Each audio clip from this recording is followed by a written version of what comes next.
Hello, everyone. My name is Laura Shrake. I am the Senior Program Director of Business and Sustainability with the Council of the Great Lakes Region. Welcome to the Business and Sustainability webinar series of our online Great Lakes Economic Forum. And thank you for joining us for today's webinar on electrifying the transportation sector in the Great Lakes region. Before handing over to our guest speaker, I want to start out by giving a brief introduction on the Council of the Great Lakes region, as well as a bit of context on the region and the webinar topic. So for those of you who are not familiar with the Council of the Great Lakes region yet, we are a binational nonprofit organization supporting economic growth and environmental protection of the North American Great Lakes region. And we connect diverse interests and sectors and cultivate a regional voice on socioeconomic and environmental interests. The Council serves as a convener and a platform to facilitate knowledge sharing. And we lead collaborative programs that are engaging businesses to help drive sustainable solutions in the region.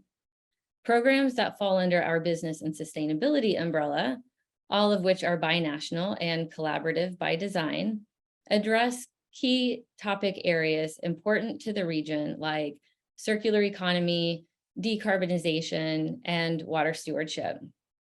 Some of these programs include the Circular Great Lakes, which is an initiative that aims to end waste by accelerating a circular economy across the region.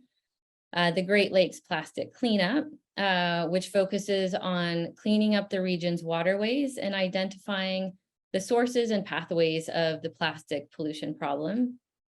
And Great Lakes WISE, which stands for Water Innovation and Stewardship Exchange, which is our newest program, bringing together industry peers to share knowledge and information on water stewardship best practice. And then lastly, and one that's very relevant to today's webinar topic, is the Great Lakes Carbon Collaborative, a cross-industry platform working to advance the collective interests of businesses to reduce carbon emissions. And if you're interested in today's webinar topic, you may also be interested in the Great Lakes Carbon Collaborative, as one of the working groups of the collaborative is dedicated to decarbonization through electrification. The more involvement we have in all of these programs, the greater our collective impact across the region. And it's an important region, significant in many ways, holding approximately 20% of the Earth's surface freshwater. It is guardian to the largest surface freshwater system in the world. The 5 Great Lakes have an important role in the well-being of the region's millions of residents, providing drinking water for over 40 million Americans and Canadians, and sustaining life for thousands of species. And in addition to its environmental significance, it is important to point out the region's economic significance. If the economic region, which is made up of 8 US states and 2 Canadian provinces, if the region was a country, it would be the 3rd largest economy in the world. It is an economic powerhouse of North America and holds major industries generating business for the region and providing 51 million jobs, including the automotive industry, which we are touching on today. With its shared sectors, integrated supply chains, and connected transportation corridors, this binational region is the global leader in automotive innovation and is a growing player in the clean technology revolution, helping define the future of mobility. And as a result, the region is in a prime position to lead the transportation sector's transition to a low or no carbon economy, in part through electrification. Transportation is one of the largest contributors of greenhouse gases in the Great Lakes region, contributing nearly 30%. These emissions are harmful to human health and to the environment. But with the transportation sector's large regional footprint comes an opportunity to really make an impact by addressing the negative effects of climate change and implementing carbon reduction and clean energy solutions. During today's webinar on electrifying the transportation sector in the Great Lakes region, we will hear what Lion Electric, a manufacturer of all electric heavy-duty vehicles, is doing to acknowledge their role in a sustainable economy and their take on the importance of tackling low-carbon mobility solutions with electrification. Founded in 2008 with the intention of revolutionizing the school transportation industry, Lion is centered in an industry that is in the midst of an energy transition. And today's webinar is especially timely with the EPA announcing just yesterday its nearly $1 billion investment in electric and low-emission school buses, an investment that will benefit many communities in the Great Lakes region. We will hear from our guest speaker and then close the webinar with a Q&A session. So if you have any questions during the webinar today, please type them in the Zoom Q&A box, and we'll do our best to get as many of them as we can. And with that, it is now my pleasure to introduce this month's webinar guest, Nate Baguio from Lion Electric. Nate has been working in the transportation industry for over 30 years. His career has taken him from behind the wheel of a school bus to launching the largest deployment of heavy-duty electric vehicles in North America. Currently, he is working to electrify the transportation industry as Senior Vice President of Commercial Development for one of the nation's leading EV manufacturers, the Lion Electric Company. And since joining Lion in 2018, Nate has helped position Lion as the leader in electric school bus deployments across North America. He is leading the commercial development team in target states across the United States, advocating stakeholders and policymakers to fund more money into the EV industry.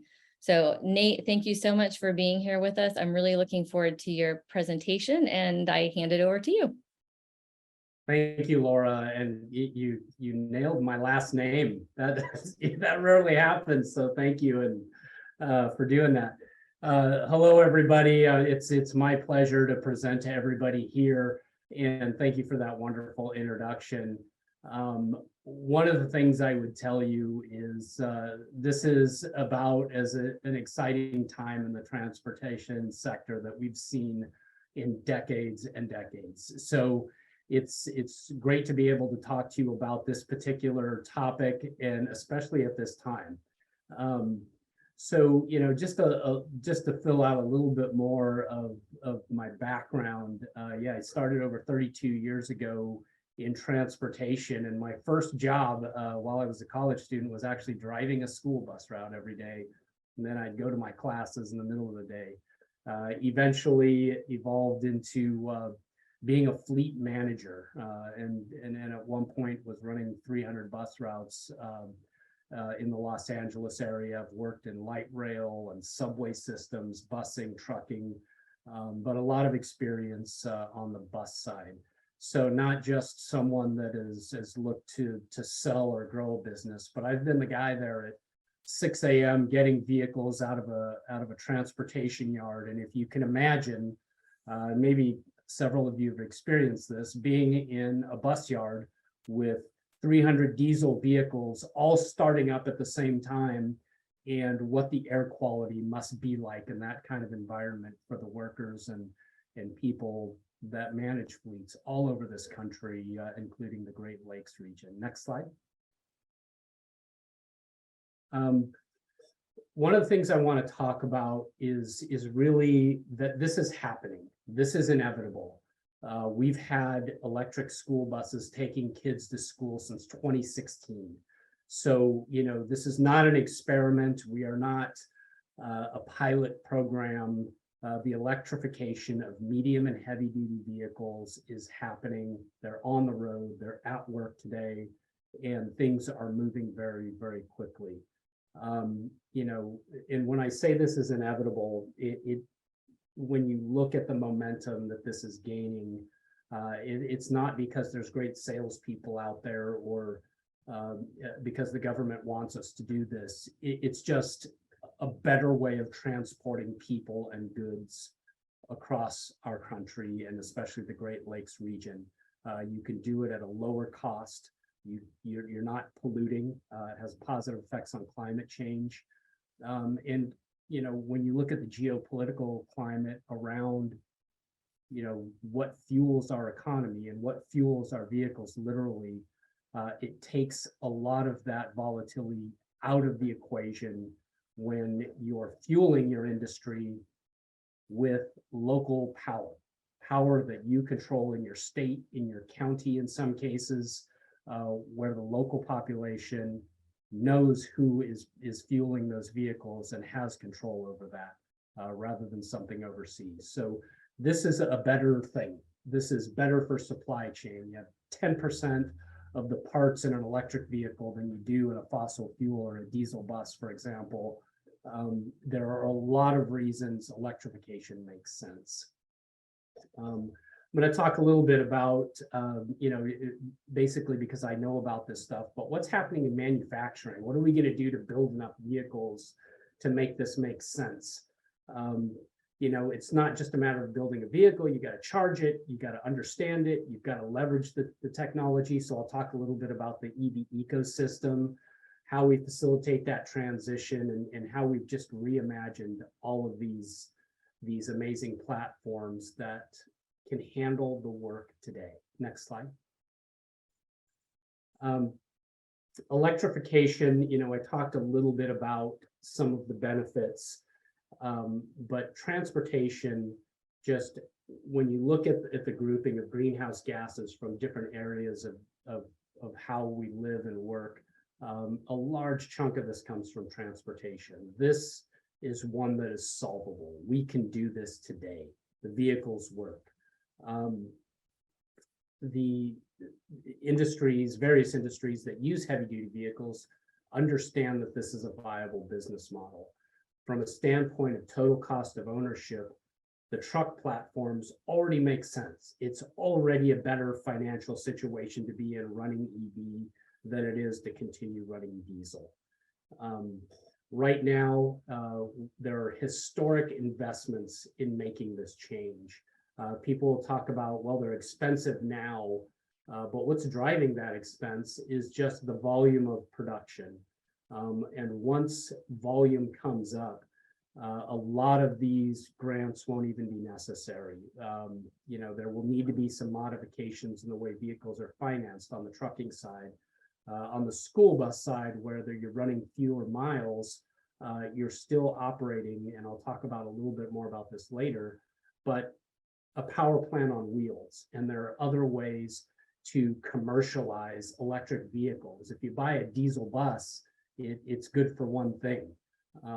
You buy an electric vehicle and the possibilities open up to what you can use, from energy storage, from vehicle to grid operation, to not needing a polluting fuel island, on workers' comp exposure. There's so many ways to measure the financial benefits of going EV. And I touched a little bit on this. Line's been doing this for a while. We had recognized early on that EV was the way to go. And we are an EV company, but when I'm talking about deployments as far back as 2016, that means we were developing EV years before that. 2008, 2012, this realization came to our company, and it's exciting to see that gamble or assumption was correct and is paying off now. So we've really reimagined these platforms. Next slide. Opportunities and challenges, and again, this is happening. It is well within control of what we are doing, and there is a lot of funding supporting this. When you look at challenges right now, the manufacturing capability of EVs is ramping up very quickly. I'll talk a little bit more about our manufacturing plant later, but it is not years away. It is months away from fully launching. And then it's our second factory. So we already have a full service factory open, cranking these vehicles out. The Inflation Reduction Act provided $5 billion over the next 5 years. When I say next year, it's 4 years. $1 billion has already been released. And I was at an event with the vice president yesterday. They were celebrating that nearly $1 billion has already been allocated across all 50 states. And that the key thing about this is that the demand was off the charts. This first year of the EPA Clean School Bus program was oversubscribed by about 5 times. So there were more people, more school districts out there that wanted electric buses and were willing to engage EV and get them in their fleet than even $1 billion could accommodate. So demand is there. The realization that this is a better thing is there. The impact on student health is well understood. And also the reduction in tax burden, as it's monumentally less expensive to operate an EV vehicle than it is diesel or a fossil fuel. There's another 7.5 billion coming for infrastructure. Very important that we include that. You look, driving down the road, you see fueling stations all over the place for not just light duty, but heavy duty vehicles. And that's something we have to catch up on. And the precedent has already been set when it comes to charging infrastructure. When you look from the 40s to the 60s to today, the percentage growth in our infrastructure capacity has already jumped a percentage of use and a percentage of investment just to accommodate the advent of modern air conditioning and every home having air conditioning. So the precedent is already set. Can we grow our infrastructure in time to accommodate this new technology? Well, we've already done it before, and we're going to do it again, and we're on track to do it again, and there's money behind it.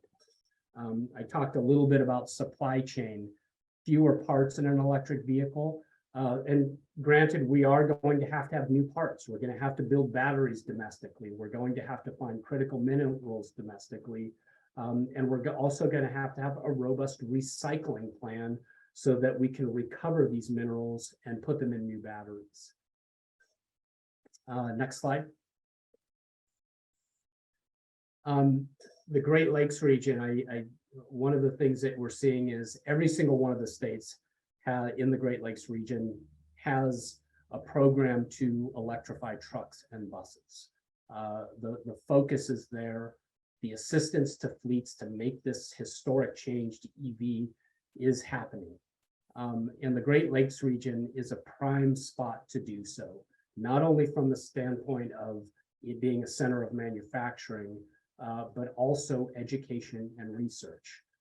Argonne National Labs is already working on, in Illinois, working on new battery technologies, new chemistries, and also focusing on recycling, as I mentioned before, which is going to be a key piece in keeping the supply chain when it comes to batteries moving forward.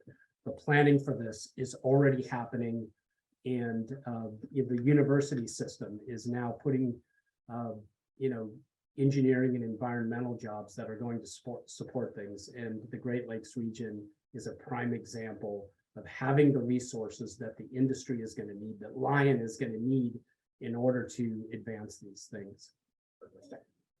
Next slide. We have, looks like the slide needs to be updated, but just real quick, we have about 700 vehicles deployed, thousands of orders out there moving forward. Big push in the Great Lakes region. We have them in rural Missouri, Illinois buses. We have them in cold environments. Next slide.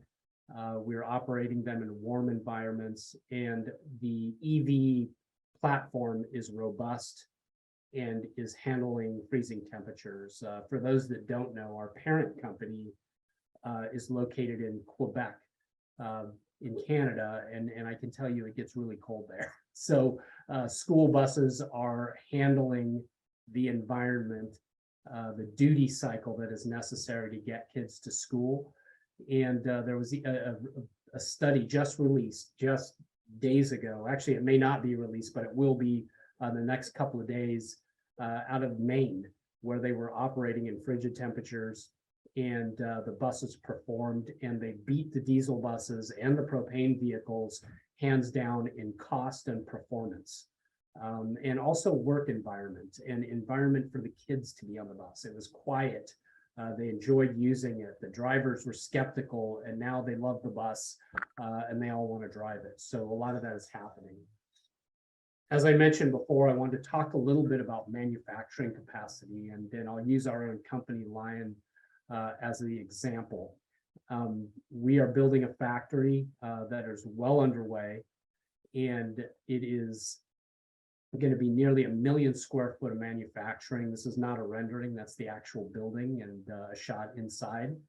And you can see the governor of Illinois was there to help us kick off some of the manufacturing lines we have going on there. But this will be the largest US manufacturing plant dedicated to EV.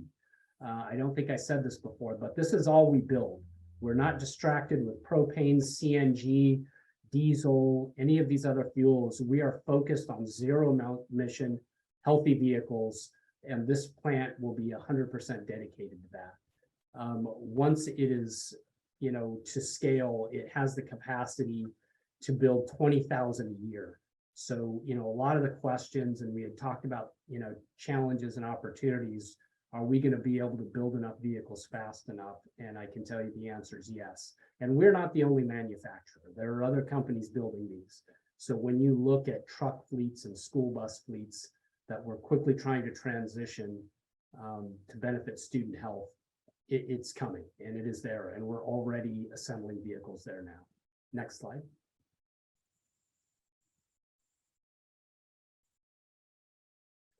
Talked a little bit about this already, but we're also one of the things when you look at manufacturing, and Lion has really adopted this, is we want to control as much of our supply chain as possible, as much of the design as possible. So when you see a Lion vehicle going down the road, it's our chassis.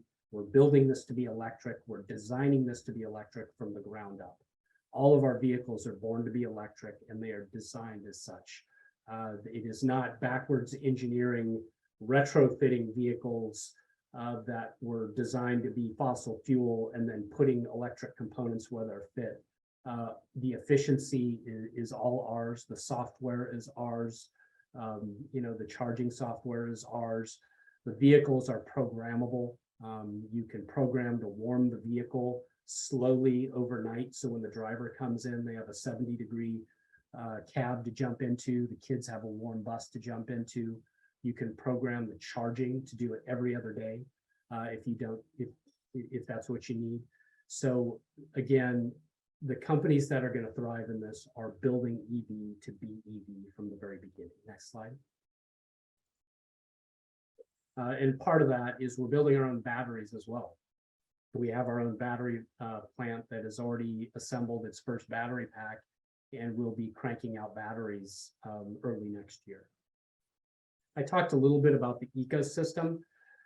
This is new, fleets are not, this is not the standard yet. So in just out of need and to kind of fill a vacuum, when we're talking about Lion starting in 2016, we have Lion Energy that will help fleets understand, strategize, and implement their charging infrastructure. So they're not starting from scratch.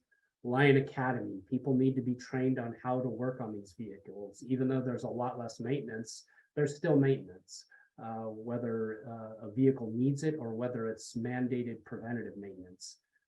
People need to know how to drive, maintain, manage these vehicles from a finance and planning standpoint as well. Lion Beat, all the telematics you have in your fleets today, all of that stuff can go on these vehicles and exists on these vehicles. And there's even an added layer that's specific to EV and state of charge and battery health that are critical to managing this type of fleet. Bright Squad service, we have direct Lion, what we call experience centers that provide service and parts. But we also have partners all across the country that are trained to handle service needs of the customers. The grants team there, we had talked a little bit about how much money is coming out to support this change to EV. We're really looking for fleets and customers. All you have to do is say yes, and we will help you get the grant money and help guide you through that and even fill out the application for you Lion Capital Solutions, if you're a truck fleet or even a bus fleet that wants to lease or finance vehicles, we are also pushing the financial markets to better understand how to finance these vehicles because it's different, right? You don't have major component failures that you have to work into residual risk and book value of the vehicle afterwards. An electric vehicle is going to be more valuable at the end of life because it contains all these batteries than a diesel vehicle, which is often just put out to pasture. Next slide. Again, just a little bit more about facilitating this transition. And we're seeing this across the industry, not just with Lion, but really, if you are a fleet out there that wants to move forward with this, that wants to move forward with electrification, you really just need to be willing. And as a manufacturer, it's in our best interest to make sure that your charging infrastructure goes in correctly and lines up with what you're trying to do, how quickly you need to charge, the vehicle you're trying to charge, and even adding interoperability. There's fleets that are putting their charging infrastructure so it's available inside the fence to the fleet and outside the fence to other fleets and can actually sell that energy while their fleet's parked. Other trucks, other transit vehicles can come and quickly charge, and there's often revenue streams there. So there's a lot of creative ways that we have discovered to make EV work that may not be apparent to someone who's just starting out. Next slide. I talked a little bit about the EPA and how many children ride diesel buses. And again, we started with the school bus because it made sense. Predictable duty cycle, average miles are about 60 to 70 per day. And just for reference, our school bus has 155 miles of range. So you don't even have to charge every day when you're looking at this. I had mentioned a study that's been done in Maine, and they even added field trips as well as the morning and afternoon route. And they didn't even have top range, and it still handled the duty cycle of what their bus drivers needed to do every day. The other thing is noise pollution. School buses operate early in the morning. Driving down the street, it doesn't have to be a loud diesel motor driving down your street at 6:30 in the morning as a bus is on its way to pick up kids. Same thing with refuse trucks. You can run them at 4 in the morning and you're not going to wake the neighborhood up. And it opens up a lot of different possibilities when you're talking about EV. In some of these, even though we're talking about 6 years worth of data, we're seeing about an 80% savings. Can you imagine how you can reduce the tax burden from an operating cost on an EV to communities that are trying to get drivers and pay them a wage that will keep fleets fully staffed and pay teachers more, put money back into the classroom instead of in the fuel tank of your diesel vehicle and all the parts that are needed to keep those things on the road. It's cleaner, but it's also an economic decision that makes sense for fleets out there. Next slide. Just a little bit about the vehicles. These are the main types of school buses that you'll see across the United States. 155-mile range, 150-mile range on the smaller one on the far left. You can see the kilowatt hour capacities there, but that's a lot of energy in a vehicle. If the power goes out on a school site, you can plug the bus into the building and the lights will come back on. You can power the concession stand at a track meet. There's a lot of possibilities, like I said, that are opened up when you have an electric vehicle. Next slide. And again, when you see the school bus driving down the road, it's really a Class 7 truck chassis is what you're seeing with the school bus body on there in most cases. So if you can make that chassis work, it opens up possibilities to other trucks that are doing urban deliveries, many of which do fewer than 170 miles per day. We've got a 210-mile range on our Lion 6 truck. These are already out making deliveries across North America, already delivered, already on the road, delivering your Amazon packages, all of those things. The Lion 8 tractor is another interesting platform. In the Great Lakes region, it's the largest inland port in North America. So, getting goods, part supply chain, moving from ports of entry, LA, Miami, name one, but also inland, taking containers out of those areas and getting them to distribution centers with tractors, and removing those vehicles that are the biggest polluters we have on our roads today. Next slide. Call to action is really to, support electrification. If you still have questions, I would invite people out or to reach out to us, and we can tell you where these vehicles exist in your community. You can see them in action. We're more than happy to answer questions about where these are deployed, so that you can see for yourself these things on the road, where we are deploying them, and a lot of the success stories and some of the challenges too. I'm not claiming EV is perfect, but neither is diesel, propane, or CNG, as you all know. So, we are in the early stages. This is a young industry, and but things are moving forward again. 6 years of on-road experience, taking kids to school. This is all happening. Next slide. And from there, I hope I didn't go over, but I think, Laura, we can move on to the next section, and I'm more than happy to answer some questions.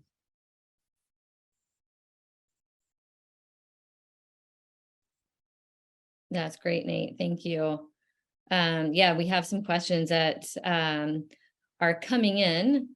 I'm going to go ahead and start with one, though, because this is part of our business and sustainability webinar series. And Lion is a business centered in sustainability and mobility solutions. So I want to ask what you see as the role of business in sustainability and climate action. Obviously globally and in North America, but really particularly in the Great Lakes region. Yeah, I would say that, when we're talking about school districts running fleets versus businesses have a very direct need to, maintain their existing model. So what I would say, what businesses' role in doing this is really kind of understand this from a fresh perspective, and look at your duty cycle, look at your costs, and it's going to look a little different in the EV world because that upfront cost is significant at this stage of the game. And just for some scale, our first bus was over $500,000 and went 60 miles, way back when. And we are in the low 300s now and going 155 miles just on a school bus platform. So you can see the performance and the cost curve is dramatically in a short time going the right direction. So from a business standpoint is to really look at this with a fresh set of eyes, looking at what grants are available in these early stages, but also looking at this as fleet conversion and how do you get there. Mm-hmm. And I think most businesses would be surprised that the duty cycle capabilities of an electric vehicle versus what they're doing now, the EV is going to be the diesel platforms at this point, and you're going to be doing so at a lower cost. So a lot of the grants are achieving cost parity. So, when you look at cost parity from sticker price, you also have to look at this from your operating costs are going to plummet, while your diesel costs are only going to get more expensive as time goes on, as well as being subject to geopolitical volatility that is affecting your business. Electric is going to allow you to plan and keep those costs flat. Mm-hmm. So again, just a long way around of answering your question, Laura, is really look at how this makes business sense, because it does. And the environmental impacts and the impacts on your local economy, especially in the Great Lakes region, is going to be huge because the factories are coming there. the supply chain is coming there or passing through there. So the economic boom and this transition to EV that I'm saying is inevitable is critical to the Great Lakes region, and that people realize that early and wonder how they can and figure out how they can be a part of that change. Yeah, absolutely. Thanks for answering that question. And I couldn't agree more. We actually have quite a few questions coming in from the audience. So I'm gonna pause on any of my questions and go ahead and jump to some that are coming in to make sure that we've got at least enough time to answer as many as we can. One that has come in is what do you see as being the largest scale up gaps in the Great Lakes region on both sides of the border? For example, charging infrastructure, investment, enabling policy from government, et cetera. I would say at this point, if I were to rank the concerns, it would be more charging infrastructure. I think from a standpoint of building vehicles, what we're seeing is demand and orders increase, which affects manufacturers' behavior when it comes to procurement and in facilities to actually build vehicles. I think building the vehicles is the easy part. Charging infrastructure takes planning and also utilities to kind of make this switch, and they are doing it. They are doing it. But I think that is the part that is the challenging part, is infrastructure. So if this is something you're considering, getting way out in front of infrastructure to identify timeline to get these things set up is probably the biggest challenge, especially if you're looking at this as a fleet conversion, which means you're asking for a lot of power in one spot. But again, I wouldn't want anybody to be discouraged by that, because the market is changing. We can, if you called Lion and said, I want to deploy 10 trucks at my yard, which is located here, we could do an assessment without even driving to your location to see what the power capabilities of the grid right up to your curb is at the get-go. And that would give you a good idea of what kind of project you're looking at to charge whatever number of vehicles you're interested in doing. So don't get discouraged, but I would say start the infrastructure planning as early as you possibly can. Mm-hmm. And I would imagine that a lot of companies need that level of support when they're considering transitioning their fleets. Yeah, absolutely. So not all chargers work with all vehicles, or even more importantly, the charging infrastructure needs to fit in with your plan. I was kind of scrolling through the chat and the questions, and somebody was saying, we run 24/7. How am I going to charge my trucks? Where you have to fuel them and you have to maintain them, and there's driver downtime. So obviously an electric vehicle does not charge at the same speed as going to the fuel pump yet, but there are options to do DC fast charging, especially with the trucks. I put pictures up there of trucks.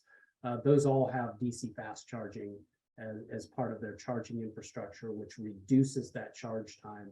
So that would be a consideration, but there are a lot of options out there depending on, again, your business model and how quickly you need to charge. Okay. Moving on to a question around workforce development. What workforce development opportunities exist with EV? And are there skills, education, training, et cetera, that needs to be ramped up? Yes, I would say that, and that's a layered question. I would say just at the fleet level, a lot of what you see in these vehicles, the mechanical parts are the same things that your technicians are working on today. So the brands and products of tires and suspension and brakes, all of those things are, very commonly used mechanical components. But when it comes to workforce development, yeah, there's going to be a transition. There is, it's going to be, and even automotive has been making this transition already, but it's going to be a lot more software based. It's going to be a lot more technology based. When you're talking about high voltage electricity that exists in these vehicles. There's going to be training involved in how to repair, identify issues in high voltage. So it is a different job. You're still going to need technicians. We're not putting anybody out of work, but it is a different job. But where I see where workforce development is going to be critical is in developing new battery chemistries, recycling technologies. How do we make these efficient as possible? We're already involved in projects with vehicle to grid integration. So measuring how much power goes back and forth and triggering when power should go back and forth.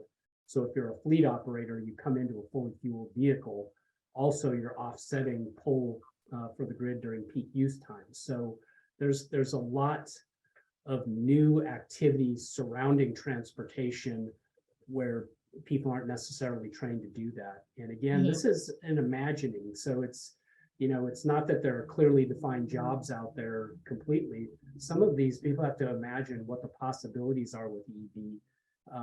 You know, so there's a creative side, you know, to this, to what's happening with EV as well. How do we integrate it with solar panels, wind, hydro, all of those things? So how do we make the grid cleaner so we're capturing a more positive impact on climate change?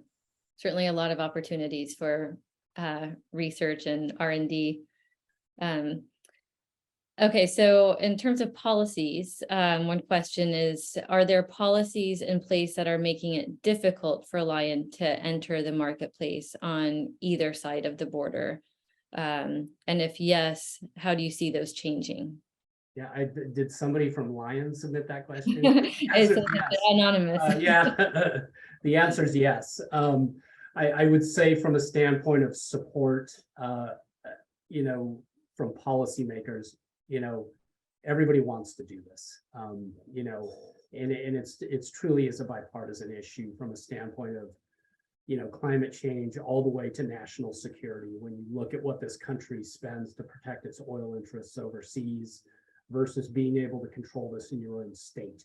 And, you know, so there's in health issues, you know, the list is a mile long. So this really is not in my opinion, you know, a political issue from that standpoint. This needs to happen for the health of our country, not just the children riding the bus. But from a policy standpoint, the world is still based on regulations and rules that are built for fossil fuels. We've been doing this for 100 years. And from a standpoint of market entry, I would say, and I'll use school buses as an example, all 50 states have their own vehicle specifications. So it is not a national standard. They have their own specifications. So a bus driving down the road in New Mexico, even though it's the same environment as Arizona, they each have a custom build. So which makes it difficult when you're trying to lower cost and standardize what you're doing. And it even goes as far as, you know, defining a vehicle. If you want to get on a state contract and they define the vehicle as something that has a motor that's in front of the front axle, and meeting certain specifications, you know, we don't have an engine, and that's not where you would put an electric motor in a responsibly designed EV vehicle necessarily. So, you know, I would say that there are a lot of roadblocks, but I would say the biggest roadblock is people breaking down. And Laura, you start off the call saying, you know, I've been in transportation for 30 years. You know, even I'm part of the problem because my reflexes are all diesel. You know, a problem presents itself. I have 3 decades of reflexes that I have to undo. So I would say culturally and the way we think about transportation has to change. You know, there was a question about fueling. This isn't you go back to your yard and you fuel from empty to full and then go back on your day. It's opportunity charging. It is, you know, you fuel out on route, you know, you fuel for an hour and a half, which adds a percentage of mileage back to your vehicle. So I would say some of the barriers are within ourselves to reimagine what transportation is and can be. But also we have got to change policy. So, is not driven by thinking that is purely fossil fuel. Yeah. Great. Another question that we have, and I know Lion is doing quite a bit, not just with the environmental sustainability and your work, but also around social aspects of sustainability. One question that's come in is asking how Lion addresses impacts to underrepresented communities in terms of equity and environmental justice. Yeah, I would say that even though that's a core value at Lion, when you look at vehicle deployments and where we talked about this big EPA grant that's happening, opportunities were rated by impact, whether that's a non-attainment area, which is suffering from the most pollution in a community. The funding for these vehicles is really focused on that. And there is a lot of alignment between the most polluted air we have and disadvantaged communities, communities of color. There are parallels there, and those match up. Tribal communities that have, in some cases, zero infrastructure to charge a vehicle. We're trying to kind of balance the playing field.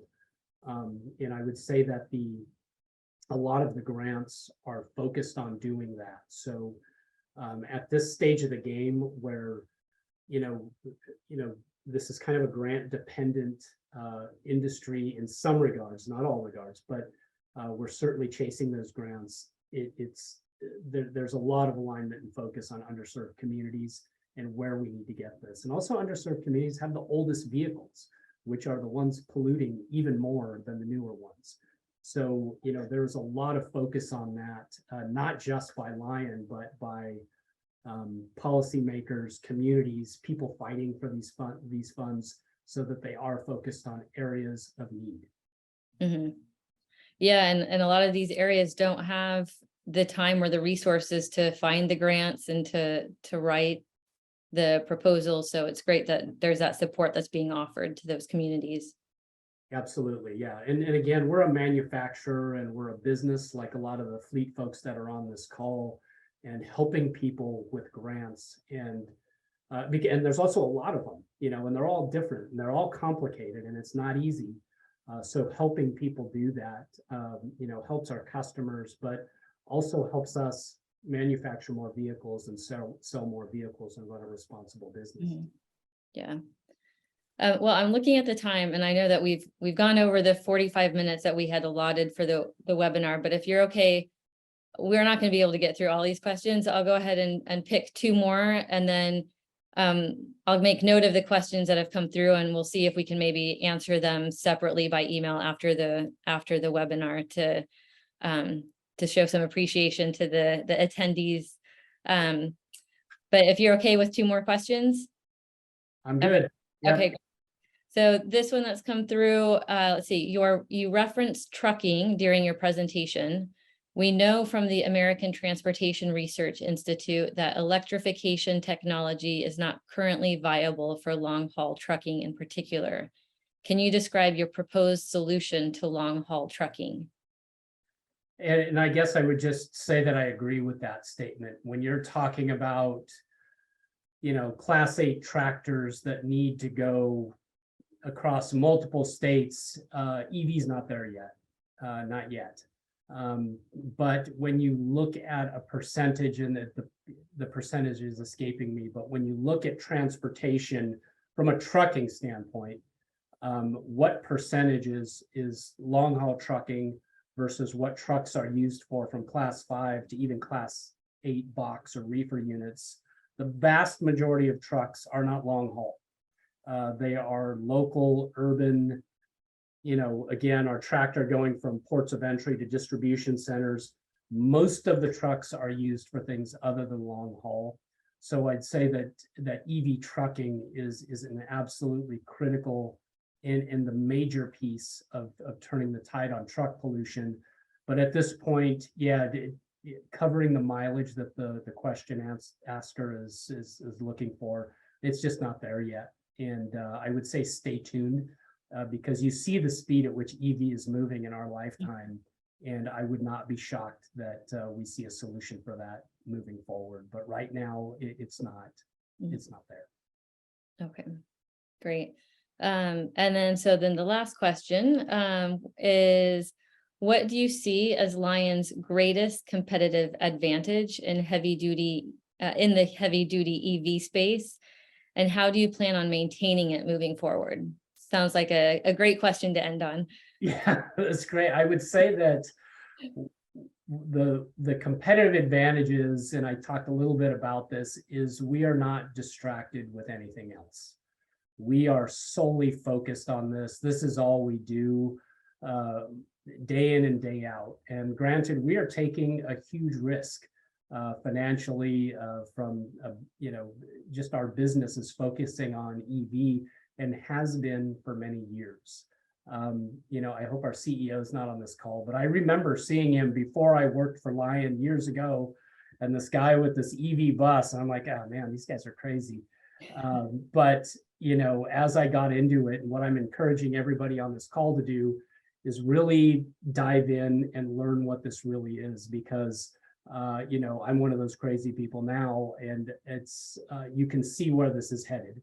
And I'm glad I learned more, and I'm glad that I listened and figured out what duty cycles could be achieved by this. And everywhere I go and talk to different fleets, it's apparent to me that EV fits in most fleets' duty cycles. And I think it's that vision, Laura, to just kind of close out your question, is when you're committed to this, when you are looking for solutions, when you are being creative, when you're not stuck in, this is how we've always done it, or there's no way this can possibly happen. When you're trying to build diesel vehicles and propane and CNG, all these other things, I think there's a distraction there that takes away from your effectiveness. And I would say that's an advantage we have, is we were early, the platform works, we're committed, and we're not distracted. And we're passionate about this. I think, if anything comes across, I think, whether you agree with anything I'm saying, I think everybody would agree I'm passionate about this, and I believe in this, and I personally am want to make this happen. So thanks for having me today as a guest. Yeah, thank you, Nate. And yes, your passion certainly does come through. So thank you to you and to Lion just for your time today and sharing your insight on tackling zero and low carbon mobility solutions with electrification and focusing on the Great Lakes region in this conversation. And congratulations on the progress you're making. I'm really looking forward to seeing more electric school buses replacing the older fossil fuel powered buses across the region. So thank you. And thank you to those of you who joined us today and contributed to the conversation with your questions. If we weren't able to answer your questions during the webinar, we will take a look at them afterwards and try to get back to you on those to make sure that they're answered. Dialogues and knowledge sharing like this are extremely important for supporting the long-term success and sustainability of the Great Lakes region. I invite the business community to join our business and sustainability network and these types of conversations and sector dialogues that we're having to address the issues that are critical to the Great Lakes region. The Council's Business and Sustainability Network is supported by the Fred and Barbara Erb Family Foundation, who are committed to a more sustainable regional economy. So a big thanks to them. And lastly, as I mentioned in the opening of the webinar, decarbonization via electrification is one of the focus areas of the Great Lakes Carbon Collaborative. So if this is an area of interest to you, please do reach out to us if you'd like more information or to explore how your company can participate in that initiative. And again, thank you for joining us, and I hope to see you on future webinars.